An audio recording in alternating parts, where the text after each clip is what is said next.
అదే RTV app వార్తల్ని క్షణాల్లో చదివే అవకాశం ఉంటుంది. ఒక న్యూస్ పేపర్, ఒక టెలివిజన్ ఛానల్ మీ చేతుల్లో ఎప్పుడూ ఉంటాయి. ఎన్ రంగనాయుడు, నంద్యాల జిల్లా సిపిఐ కార్యదర్శి. ఈరోజు గత 10 రోజుల నుంచి కూడా విజయవాడ పట్టణంలో వరదల్లో చిక్కుకొని ప్రజానికం అల్లాడిపోతా ఉన్నారు.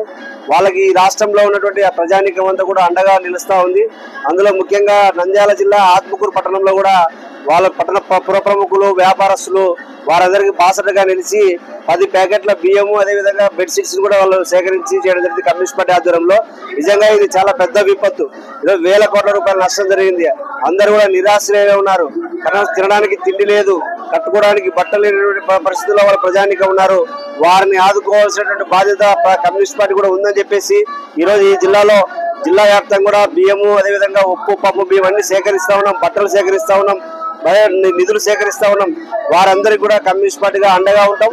బాధితులకు మా చేతనైనదిగా ఖచ్చితంగా వారికి సహాయ సహకారాలు అందిస్తామని చెప్పి తెలియజేస్తా ఉన్నాం. అయితే దీంట్లో పెద్దగా చేసుకోవాల్సింది ఏమంటే, ఇంత విపత్తు జరిగినప్పటికీ కేంద్రంలో ఉన్నటువంటి నరేంద్ర మోడీ ప్రభుత్వం ఇంతవరకు కూడా ఒక్క రూపాయి కూడా ప్రకటించకపోవడం చాలా బాధాకరమైన విషయం. ఈరోజు ప్రభుత్వం ఆంధ్రప్రదేశ్ ప్రభుత్వం చెప్తా ఉంది 6,887 కోట్లు నష్టం జరిగిందని చెప్పేసి. కానీ ఒక 10,000 కోట్ల రూపాయలు వెంటనే ఇవ్వాలి, రైతాంగాన్ని ఆదుకోవాలి. ఇప్పటికే పంటలు కూడా పూర్తిగా నష్టపోయినాయి. ఒక్క ఎకరా కూడా పండే పరిస్థితి లేదు. మచిలీపట్నం కానీ లేదా కంకిపాడు కానీ అనేక నియోజకవర్గాలు ఈరోజు నీలమట్టమయ్యే పరిస్థితి ఉంది. కాబట్టి రైతాంగాన్ని కూడా ఆదుకునే విధంగా కేంద్ర ప్రభుత్వం చర్యలు తీసుకోవాలని చెప్పేసి తెలియజేస్తా ఉన్నాం. మరిన్ని వీడియోస్ కోసం ఛానల్ ని సబ్స్క్రైబ్ చేయండి. లేటెస్ట్ అప్డేట్స్ కోసం వాట్సాప్ ఛానల్ ని ఫాలో చేయండి. అండ్ లింక్ డిస్క్రిప్షన్ లో ఉంది.